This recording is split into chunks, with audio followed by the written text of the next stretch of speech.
नमस्कार. काय सांगता न्यूज पोर्टलमध्ये आपलं स्वागत आहे.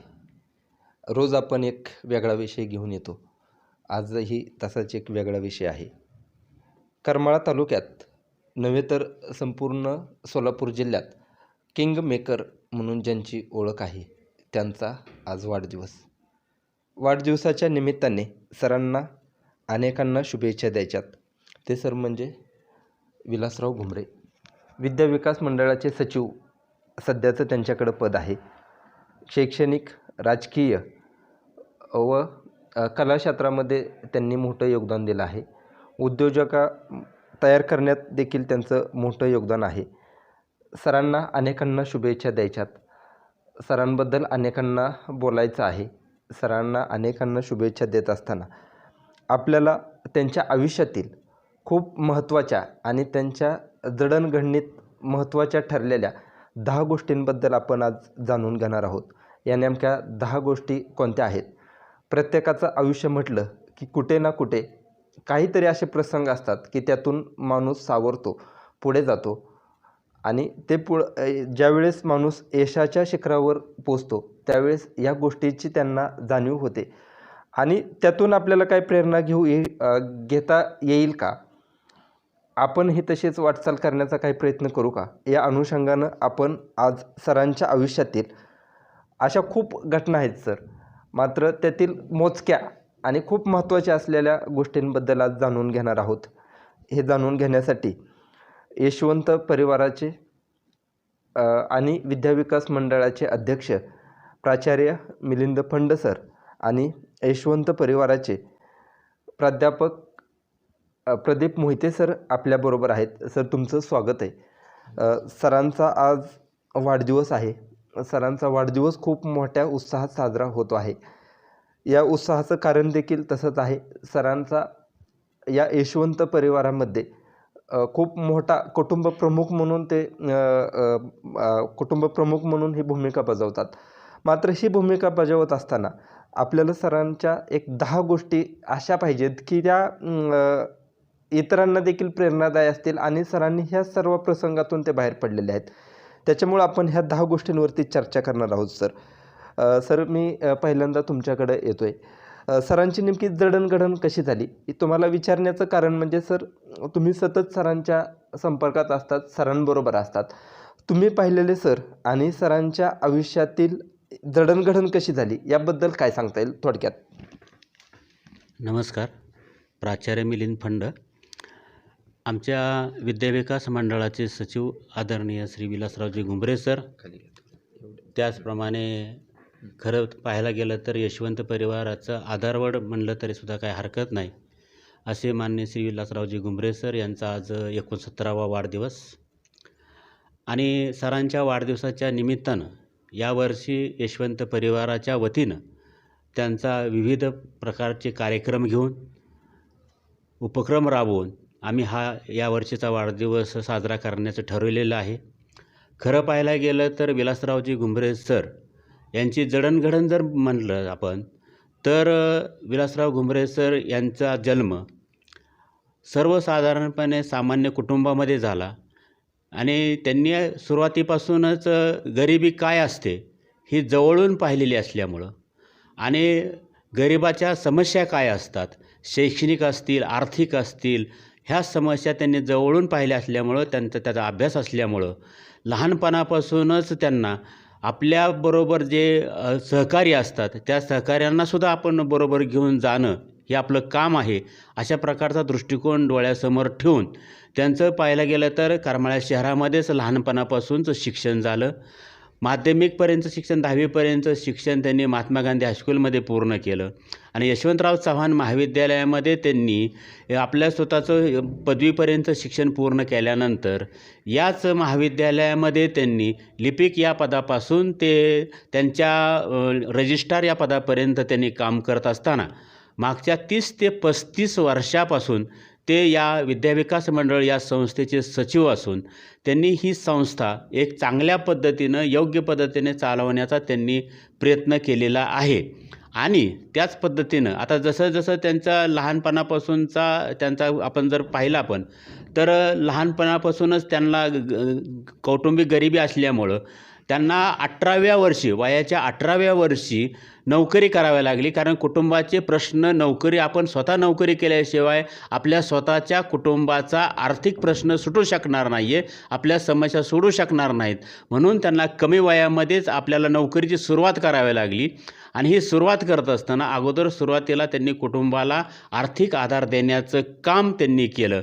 आणि यशवंत परिवाराच्या माध्यमातून किंवा विद्याविकास मंडळाच्या माध्यमातून एक शैक्षणिक उपक्रम चांगल्या पद्धतीने या तालुक्यामध्ये राबवला जावा, एक चांगल्या पद्धतीने शैक्षणिक संस्था चालवली जावी, त्या दृष्टिकोनातून त्यांनी ही संस्थेचं काम मागच्या 35 ते 40 वर्षापासून ते करत आहेत. खरं पाहायला गेलं तर कैलासवासी नामदेवरावजी जगतापापासून जयवंतरावजी जगताप असतील, कैलासवासी दिगंबररावजी बागल असतील किंवा श्यामलताई बागल असतील किंवा इतर सर्वांच्या राजकीय प्रवासामध्ये सरांची भूमिका फार महत्त्वाची असलेली आपल्याला दिसून येते. की सरांनी आत्तापर्यंत प्रत्यक्षपणे कुठंही राजकारणामध्ये भाग घेतलेला नसला तरीसुद्धा अप्रत्यक्षरित्या ह्या करमाळा तालुक्यातल्या राजकारणाला आपल्या भोवती फिरवण्याचं काम विलासराव घुमरे सरांनी केलेलं दिसून येतं आपल्याला. की त्याच्यामुळंच घुमरे सरांना या राजकारणातल्या ज्या काय स्थित्यंतरं झालेले आहेत, वेगवेगळ्या प्रकारच्या घटना घडत गेल्या राजकारणामध्ये, त्याचा मध्यबिंदू म्हणून ते सरांकडं पाहिलं जातं, विलासराव घुमरे सरांकडं पाहिलं जातं. ज्या ज्या चांगल्या गोष्टी या तालुक्यामध्ये राजकीय दृष्टिकोनातून घडत गेलेल्या आहेत त्याच्यामध्ये सरांचा एक बॅकबोन म्हणून, एक पाठीराखा म्हणून ही सगळ्यांशी पाठीशी राहिल्यामुळं एक राजकारणामध्ये सरांचा प्रत्यक्षपणे सरांनी आत्तापर्यंतच्या काळामध्ये कुठलीही निवडणूक लढवलेली नाही. आणि सरांचा एक मनोदय आहे की आयुष्यात मी कुठल्याही प्रकारची निवडणूक लढवणार नाही, राजकीय पदावर कुठल्याही काम करणार नाही, अशा पद्धतीने सरांनी आत्तापर्यंतची राजकीय वाटचाल सरांची असलेली आपल्याला दिसून येते. आपण पाहिलं की म्हणजे करमाळा तालुक्यातील राजकारणात किंगमेकरची भूमिका साकारलेली आहे. ही भूमिका साकारली, मात्र त्यांनी कधीही राजकारणात थेट असा कधी प्रवेश केला नाही. मात्र त्यांचा अनेक ठिकाणी उल्लेख हा किंगमेकर म्हणून केला जातो. त्याचं कारण सरांचं राजकीय चातुर्य आणि करमाळा तालुक्यात होणाऱ्या राजकीय घडामोडीचा जसं की त्यांना आधीच त्याची चुणूक येते आणि त्या दृष्टीनं वाटचाल करत करमाळा तालुक्याच्या विकासात त्यांचं खूप मोठं योगदान आहे. आपल्याबरोबर प्राध्यापक प्रदीप मोहिते सर आहेत. सर, सरांचं शैक्षणिक कार्य आणि यशवंत परिवाराबद्दल आपण काय सांगाल? मी यशवंतराव चव्हाण महाविद्यालयामध्ये 1999 सालापासून काम करतो आहे. मराठी विभाग प्रमुख म्हणून काम करत असताना गेली 25 वर्ष मी सरांबरोबर त्यांच्या सान्निध्यात आहे. आणि त्यांच्या शैक्षणिक कार्याचं वेगळेपण जे मला जाणवलं, ते वेगळेपण फार महत्त्वाचं आहे की त्यांचा शिक्षणाकडे पाहण्याचा एक आधुनिक दृष्टिकोन आहे. आणि जे जे शिक्षण क्षेत्रात आधुनिक असेल ते आपल्या महाविद्यालयातल्या ग्रामीण भागातील शेतकऱ्याच्या मुलांच्यापर्यंत यावं, यासाठी त्यांची कायम धडपड असते. दुसरा महत्त्वाचा मुद्दा असा की या महाविद्यालयामध्ये येणारी मुलं ही ग्रामीण भागातली आणि कमी आर्थिक उत्पन्न गटातील असतात. त्यांच्यासाठी एक 100 विद्यार्थिनींचं सुसज्ज वसतिगृह त्यांनी सुरू केलं. त्याचबरोबर आमचं जे क्रीडांगण आहे, त्या क्रीडांगणावरती त्यांनी विशेष लक्ष केंद्रित केलं. आता 400 मीटरचा एक पूर्णपणे ट्रेक तयार करण्याचं नियोजन आहे. आणि जे जे विद्यार्थी राज्यस्तरावर, विद्यापीठ स्तरावर, राष्ट्रीय स्तरावर चमकतात, त्या विद्यार्थ्यांना सर्वतोपरी ते मदत करतात. आमच्या एका विद्यार्थिनीचा हात मोडला कबड्डी खेळताना, तर सरांनी कोणत्याही मदतीची वाट न पाहता त्याला महाविद्यालयाच्या माध्यमातून 30,000 रुपये दिले. दुसरं एक अगदी ताजं उदाहरण म्हणजे आत्ता जो इथं सामूहिक विवाह सोहळा पार पडला, तर आमची एक विद्यार्थिनी रिया परदेशी ही दिल्लीला प्रजासत्ताक दिनाच्या संचलनासाठी निवडली गेलेली विद्यार्थिनी होती. आणि तिची रेल्वे लेट झाली आणि तिचं लग्न या विवाह सोहळ्यामध्ये होणार होतं. तर सरांनी कसलाही विचार न करता आम्हाला ताबडतोब निर्देश दिले आणि त्या विद्यार्थिनीचं विमानाचं तिकीट काढून त्याला विमानाने इथं बोलवून घेतलं आणि दिल्लीहून ती मुलगी थेट लग्न सोहळ्याला हजर झाली. म्हणजे इतकं त्यांचं आपल्या विद्यार्थ्यांवर मुलाप्रमाणे लक्ष असतं. आत्ता आमच्या महाविद्यालयामध्ये आर्ट्स, कॉमर्स, सायन्स या 3 शाखेमधून अतिशय चांगल्या पद्धतीने शिक्षण दिलं जातं. आमच्या महाविद्यालयाची बरीच मुलं आता एम्स सारख्या ठिकाणी काही MBBS करतात, काही इंजिनिअरिंगला मुलं आहेत आणि शैक्षणिक क्षेत्रामध्ये प्रगती करत असतानाच आमची काही मुलं कला क्षेत्रात पण गाजवतात. असाच एक आमचा विद्यार्थी आहे मंगेश बदर. त्याने मदार नावाचा चित्रपट काढला आणि तो चित्रपट पिफमध्ये म्हणजे पुणे आंतरराष्ट्रीय चित्रपट महोत्सवामध्ये त्याने सलग 5 पारितोषिकं मिळवली. तर त्या चित्रपटाचा नायक आदिनाथ जाधव, अभिनेत्री नायिका अमृता अगरवाल आणि दिग्दर्शक मंगेश बदर या तिघांनाही सरांनी नुसतं प्रोत्साहन दिलं नाही, तर त्यांच्यासारखी इतर मुलं घडावीत म्हणून आता मास कम्युनिकेशन सुरू करण्याचाही त्यांचा मनोदय आहे.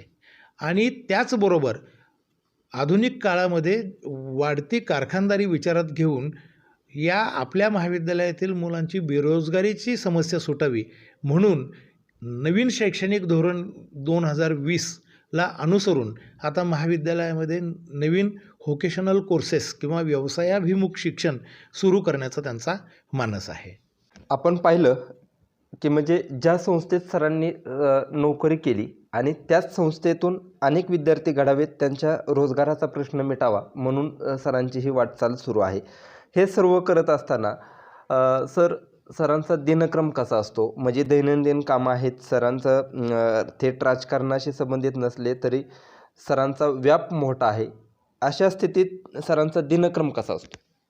आपण जर सरांच्या दैनंदिन कामकाजाच्या संदर्भात जर थोडासा विचार केला तर सरांना एकतर लहानपणापासूनच खेळाची खूप आवड आहे आणि स्वतःच शालेय जीवनापासून ते महाविद्यालयीन जीवनापर्यंत एक उत्कृष्ट क्रीडापटू, एक खेळाडू असल्यामुळं विविध खेळाची जाण आणि विविध संघाचं त्यांनी नेतृत्व केलेलं असल्यामुळं त्यांना एक खिलाडूवृत्ती त्यांच्यामध्ये असल्यामुळं पहिल्यापासूनच लहानपणापासूनच त्यांना एक चांगल्या पद्धतीनं मैदानावर व्यायाम करणं, स्वतःचं शरीर तंदुरुस्त ठेवणं, शारीरिकदृष्ट्या तंदुरुस्त राहणं ह्याची आवड असल्यामुळं सर सकाळी रात्रीच्याला त्यांच्या व्यस्त कार्यक्रमातून किंवा व्यस्त कामातून किती जरी उशिरा आले तरीसुद्धा सकाळी 6ला बरोबर यशवंतराव चव्हाण महाविद्यालयाच्या मैदानावर किंवा त्याच्या परिसरामध्ये सर उपलब्ध असतात. स्वतःचं शरीर तंदुरुस्त राहण्याच्या दृष्टिकोनातून स्वतः व्यायाम करतात आणि त्या सकाळी 5:30 ते 6 वाजल्यापासून जी व्यायामाची सुरुवात होते तिथून ते दिवसभराच्या कालावधीमध्ये एक साधारण 8:30-9 वाजेपर्यंत हा म्हणजे मैदानावर त्यांचा वेळ जातो.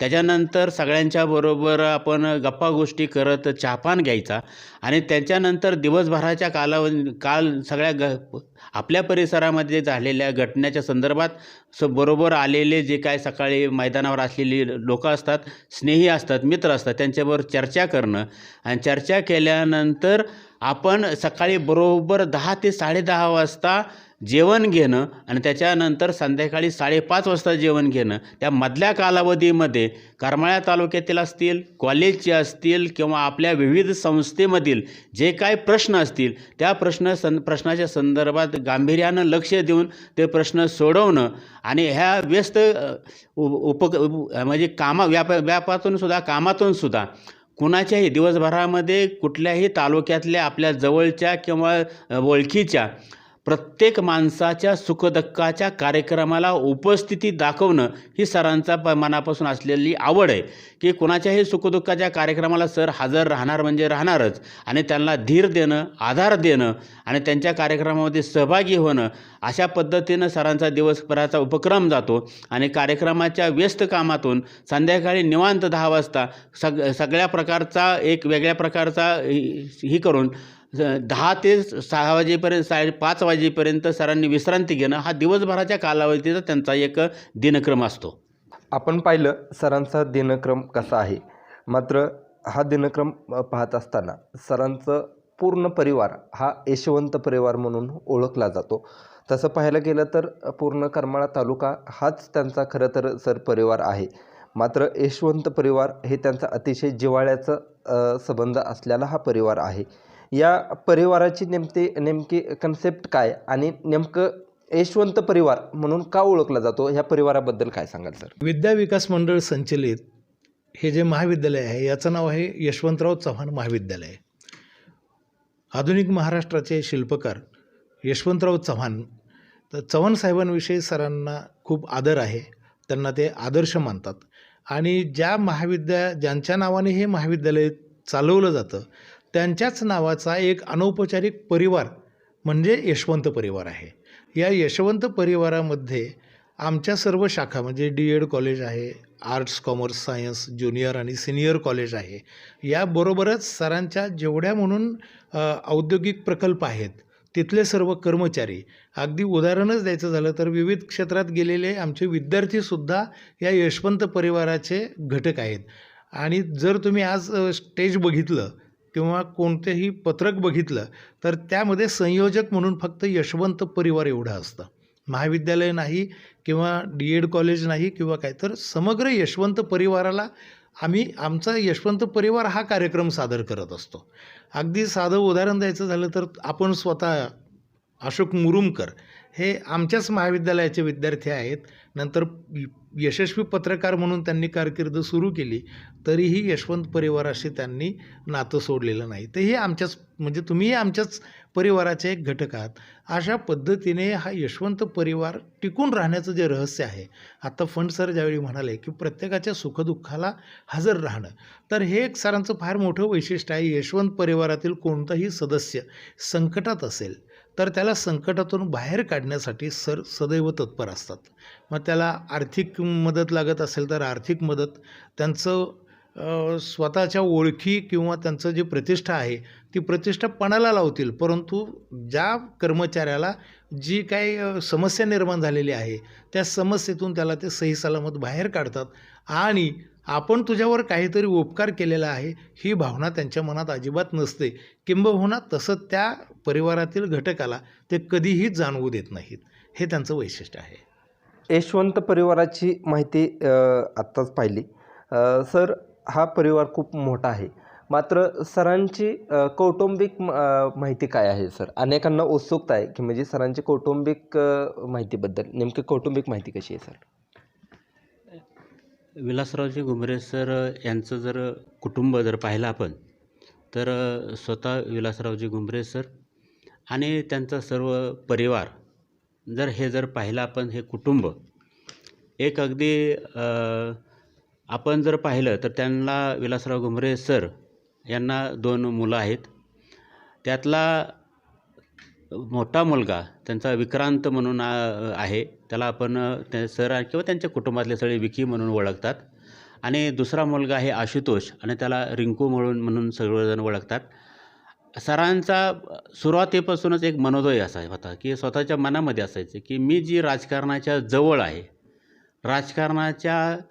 राजकारणी लोकांच्या सान्निध्यात आहे, तर माझ्या मुलांनी राजकारणाच्या सान्निध्यात किंवा राजकारणामध्ये कुठंही येऊ नये अशा प्रकारची इच्छा सुरुवातीपासूनच सरांनी ठेवलेली असल्यामुळं आपल्या दोन्हीही मुलांना एक चांगल्या प्रकारचं शिक्षण देऊन, त्यातल्या थोरल्या मुलाला म्हणजेच विक्रांत याला म्हणजे लंडन येथे कार्डिफ विद्यापीठामधून त्यांनी LLM पर्यंतचं शिक्षण घेतलं आणि एक चांगल्या प्रकारचा विधितज्ञ, एक कायदेतज्ञ झाल्यानंतर त्यांनी कायद्याचं शिक्षण पूर्ण केल्यानंतर त्यालासुद्धा वेगवेगळ्या प्रकारचे उद्योग चालू करून देण्याचा मनोदय व्यक्त केला आणि तशा प्रकारचे उद्योग चालू करून दिले आणि तो यशस्वी पण झाला. त्याच पद्धतीनं धाकटा मुलगा चिरंजीव आशुतोष म्हणजेच रिंकू यालासुद्धा विविध प्रकारचे उद्योग चालू करून दिले. त्याच्यामध्ये दिगंबररावजी बागल पेट्रोल पंप असेल किंवा युनिसोर्स नावाची कंपनी त्यांनी स्थापन करून कोट्यावधी रुपयाची उलाढाल असलेली ही कंपनी त्यांनी चालू केलेली आहे. आणि ह्या कंपनीच्या माध्यमातून दोन्ही मुलांना चांगले उद्योजक तयार करून, हे राजकारणामध्ये न येता एक चांगले उद्योजक तयार करून त्यांनी स्वतःचं कुटुंब स्थिर स्थावर करण्याचा प्रयत्न या माध्यमातून केलेला आहे. त्यांना त्यांच्या कडे जर आपण पाहिलं तर त्यांचा पेट्रोल पंपाच्या त्यांचा एक स्वतःचा पेट्रोल पंप आहे. त्याच पद्धतीनं आपल्याबरोबर जे काही लोक काम करतात, त्यांना काय समजा आर्थिक अडचण निर्माण झाली तर आपल्या कुटुंबाच्या माध्यमातून त्यांनी विलासरावजी घुमरे सहकारी पतसंस्था स्थापन केली, की ज्या माध्यमातून आपल्याबरोबरच्या लोकांना जर काही आर्थिक अडचण निर्माण झाली तर त्यांचे आर्थिक प्रश्न सुटले गेले पाहिजेत. आणि त्याच पद्धतीनं आपल्या तालुक्यातील जे काही लोक असतील, सर्वसामान्य गरीब लोक असतील, त्यांच्या मुलांचे विवाह समारंभ चांगल्या पद्धतीने व्हावेत म्हणून विकीमंगल कार्यालयाची निर्मिती त्यांनी केली. आणि विकीमंगल कार्यालयाच्या माध्यमातून, सरांच्या माध्यमातून त्यांच्या जवळचे असतील किंवा त्या माध्यमातून मुलांना एक वेगवेगळ्या प्रकारचे उद्योग तयार करून देणं आणि त्या उद्योगामधून त्यांना अर्थार्जन करण्याच्या दृष्टिकोनातून सरांनी आत्तापर्यंतचा प्रयत्न त्यांनी केलेला आहे. आणि त्याच पद्धतीनं त्यांनी ज्या वेळेस आत्तापर्यंत एक नवनवीन उद्योग स्थापन करून त्या आपल्या कुटुंबाच्या बरोबरच ह्या आपल्या कुटुंबाच्या आपल्या मुलांना जसं स्थिर स्थावर करण्याच्या दृष्टिकोनातून प्रयत्न केला, त्याच पद्धतीनं पेट्रोल पंपावर कामाला असलेले कर्मचारी असतील, पतसंस्थेच्या माध्यमातून कमीत कमी 17 ते 18 पिग्मी एजंट की त्यांचे कुटुंब पतसंस्थेवर अवलंबून आहेत, असे यशवंत परिवारातील सदस्य, पेट्रोल पंपावर कार्यरत असलेले सदस्य, युनिसोर्समध्ये कार्यरत असणारे सदस्य, अशा कमीत कमी 150 ते 200 कुटुंबाचा उदरनिर्वाह आपल्या उद्योगधंद्यातून निर्माण व्हावा आणि तो उदरनिर्वाह निर्माण करून देण्याचं काम विलासराव घुमरे सर यांनी केलेलं आहे. त्यांना 2 सुना आहेत. थोरली सून म्हणून सौ रुपाली, ती पण एक उच्च शिक्षित आहेत. ते डॉक्टरेटची शिक्षण पूर्ण केलेलं आहे त्यांनी. आणि लहान जी सून आहे ती सौ कोमल आहेत, ते शिंदे परिवारातील आहेत. आणि रुपालीताई ह्या होके पाटील म्हणून माजलगावचे त्यांच्या परिवारातील आहेत. आणि निमगावचे शिंदे परिवारातील लहान सून आहे ती सौ कोमल, त्यांचं पण शिक्षण BSc फिजिक्स झालेलं आहे. आणि उच्च शिक्षित अशा दोन्ही पण सुना, दोन्ही पण मुलं एक चांगल्या पद्धतीनं त्यांच्या कुटुंबामध्ये असताना ह्या संपूर्ण जडणघडणीमध्ये त्यांच्या सौभाग्यवती सौ जयश्रीताई या त्यांच्या पाठीशी खंबीरपणे आत्तापर्यंत राहिले. सरांच्यावर आत्तापर्यंत एवढ्या मोठ्या प्रमाणात सुखदुःखाचे प्रसंग आले, आनंदाचे प्रसंग आले, दुःखाचे प्रसंग आले. या संपूर्ण प्रसंगामध्ये एक खंबीरपणे ते जी म्हणतात की यशस्वी पुरुषाच्या मागं एक स्त्री असते, तशाच पद्धतीने खंबीरपणे सरांच्या पाठीशी उभं राहणं, सरांचं मनोधैर्य खचून न देणं, सरांना आधार देणं, धीर देण्याचं काम सौ जयश्रीताई यांनी केलं. त्याच्यामुळे त्यांचं सुखी कुटुंब, एक आदर्श कुटुंब म्हणून करमाळा तालुक्यामध्ये त्यांच्या कुटुंबाकडे पाहिलं जातं. आपण पाहिलं सरांचं कौटुंबिक माहिती पाहिली, याबरोबर सरांनी उद्योग क्षेत्रात केलेलं काम पाहिलं, शैक्षणिक क्षेत्रात केलेलं काम पाहिलं. सर, मी तुमच्याकडे माझा शेवटचा प्रश्न असा आहे, आपण जे काही 10 गोष्टींबद्दल माहिती सांगतोय त्यामध्ये शेवटचं एक गोष्ट मला तुमच्याकडून हवी आहे, ते म्हणजे सरांच्या व्यक्तिमत्वाचे पैलू काय आहेत नेमके? 21वं शतक हे माहिती आणि तंत्रज्ञानाचं शतक आहे. आणि या शतकाचा योगधर्मच आहे की तुम्ही स्वतःला सिद्ध केल्याशिवाय तुमची कोणीही दखल घेऊ शकत नाही. परंतु याही पूर्वी सरांचा जर जीवनाचा आपण आढावा घेतला तर आज सरांच्या व्यक्तिमत्वाचा थोडक्यात जर उल्लेख करायचा झाला तर विलासराव घुमरे सर हे एक ब्रँड नेम तयार झालेलं आहे. आणि हे ब्रँड नेम सर्व लोकांनी ॲक्सेप्ट करण्यामागं त्यांच्या व्यक्तिमत्वाचे जे पैलू आहेत ते पैलू फार महत्त्वाचे आहेत. पहिली गोष्ट, सरांचं जे फर्स्ट इम्प्रेशन आहे ते अतिशय रुबाबदार आणि राजबिंड आहे. अतिशय छान राहणीमान, भेदक नजर आणि उत्तम संवाद कौशल्य. सर शिकलेल्या माणसाशी, उच्च शिक्षित माणसाशी, उच्च पदस्थ माणसाशी किंवा एखाद्या मंत्र्याशी ज्यावेळी बोलतात त्यावेळी त्या बोलणाऱ्या समोरच्या व्यक्तीला सरांच्याबद्दल जी छाप पडते की ही व्यक्ती आपल्याहीपेक्षा कदाचित विद्वान आहे किंवा आपल्याहीपेक्षा जास्ती अनुभवी आहे.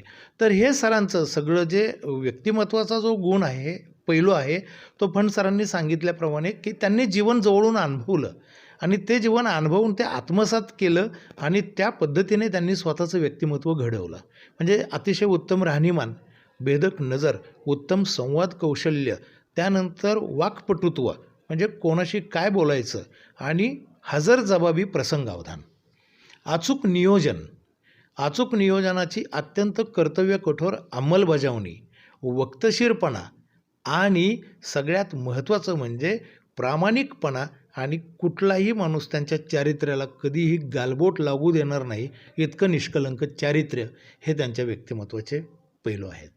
अतिशय थोडक्यात सर तुम्ही सरांचे व्यक्तिमत्त्वाचे पैलू सांगितले.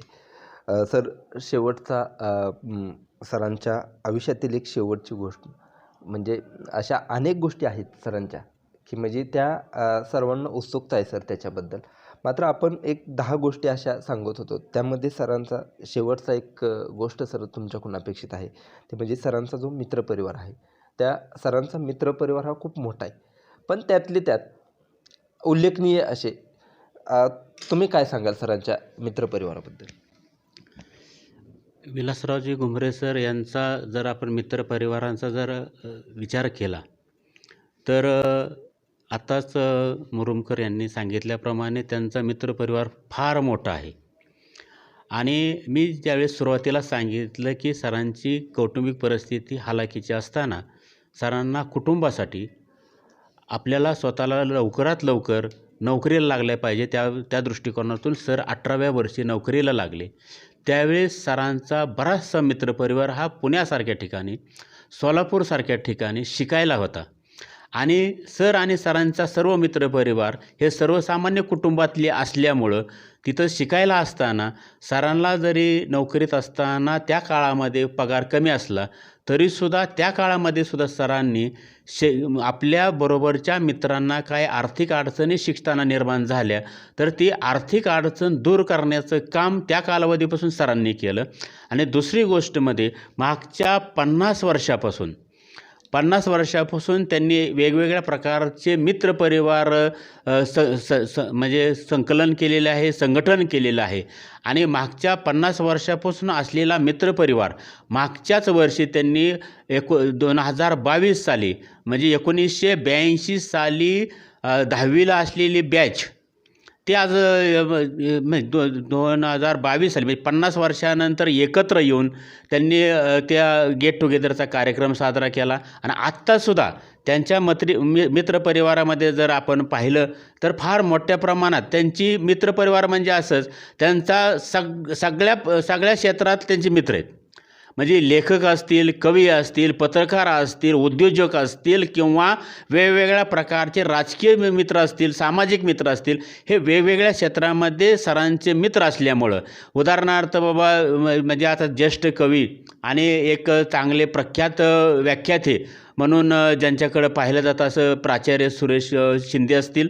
त्याचप्रमाणे आत्ताच ज्यांची तुकाराम ही कादंबरी आमच्या सर्वांच्या समोर आली असे ज्येष्ठ लेखक हे राजेंद्र दासजी सर ही पण त्यांचे सरांचे मित्र आणि वर्गमित्र असल्यामुळं त्यांचा मित्रपरिवार हे अजूनसुद्धा म्हणजे विशेष सांगायचं म्हणजे 50 वर्षानंतरसुद्धा आजच्या परिस्थितीला प्रत्येक महिन्यातून एकदा 3 ते 4 जण हे 3 ते 4 दिवस हे महाराष्ट्रातल्या कुठल्याही कानाकोपऱ्यामध्ये सर्व मित्र एका ठिकाणी येतात आणि 3 ते 4 दिवस एकत्र घालवतात, आनंदाने घालवतात आणि एकमेकाचे सुखदुःख वाटून घेण्याचं काम अद्यापपर्यंत सर आणि सरांचे मित्रपरिवार करत असल्यामुळं या सरांचा जो मित्रपरिवार आत्तापर्यंत आहे तो मित्रपरिवार जरी सरांच्या वयाचे जरी मित्र आपण जर विचार केला तर सरांच्या वयापासून ते त्यांच्या मुलाच्या वयापर्यंतचे सुद्धा त्यांचे जी काय वयाचे लोक आहेत ती सुद्धा सरांचे मित्र आहेत.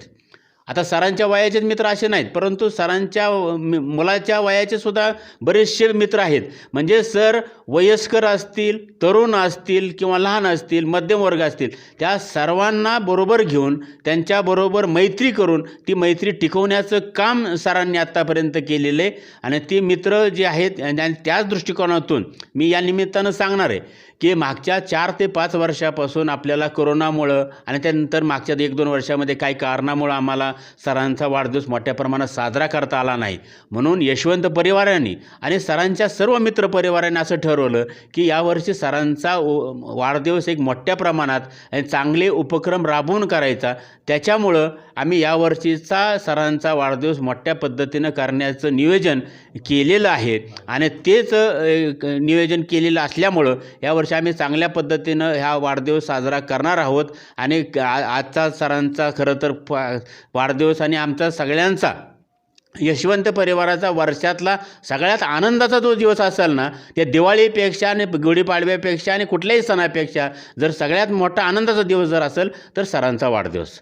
आम्ही यशवंत परिवार म्हणून सर्वजण एक आनंदाने हा दिवस साजरा करतो, विविध उपक्रम साजरे करतो आणि सर्व मित्रपरिवार सरांचा बोलवून घेऊन आम्ही हा वाढदिवस योग्य पद्धतीने चांगल्या पद्धतीने साजरा करायचा प्रयत्न करतो आम्ही. सर धन्यवाद.